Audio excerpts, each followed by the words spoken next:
Each week we ask you to vote online in our Friday Lightning Round. This is it. And the poll, your favorite pick this week, Benghazi. We're back with our panel. This comes as we had an op-ed from Greg Hicks talking about his former boss, now deceased, the ambassador Chris Stevens.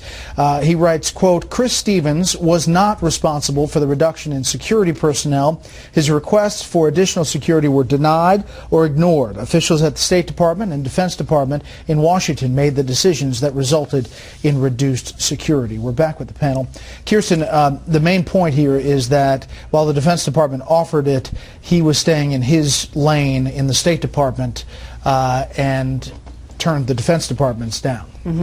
That's Greg Hicks is saying he was not even mentioned in the Senate Intelligence Report. Right. Well, that's one of the. I mean, there are very many things that he raises that are of concern. The primary one is that he was interviewed. He laid out what he lays out in this op-ed, a lot of dysfunction, and basically Ambassador Stevens being left out without adequate security. Gregory Hicks said when he got there were 30 security personnel, and I think there were only 6 on the day of the attack. And so he was obviously left exposed, and it doesn't seem that the committee is really interested in getting to the bottom of it, to the truth, if they aren't going to include what Gregory Hicks has told them. Steve? Yeah, I think that's right. And by leaving that out, it allowed the committee to target and criticize bureaucracies and buildings, as Charles argued, rather than assign blame to individual people. What Hicks did was very specifically and in great detail lay out the blame. He pointed to Leon Panetta, said Panetta basically overruled Stevens.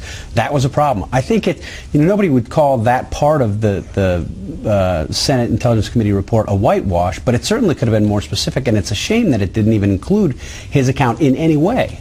Meantime, new Fox polls out, Charles. The first one deserves blame for Benghazi. You can see that Secretary Clinton, the former Secretary of State, gets a great deal at 28% and some at 32%. There you see the breakdown. So basically 60% in this poll say she deserves some blame, at least for Benghazi. Is this a problem for her? It is a problem. I'm not sure how great it'll be, but it is a problem, particularly when you add to that the fact that the rest of her stewardship as Secretary of State was so unbelievably undistinguished, and that there wasn't a single achievement in the 4 years. So all she has on the plate, on the record, is Benghazi. But if I could just say a word about Hicks, he's the only guy who comes out of this admirably.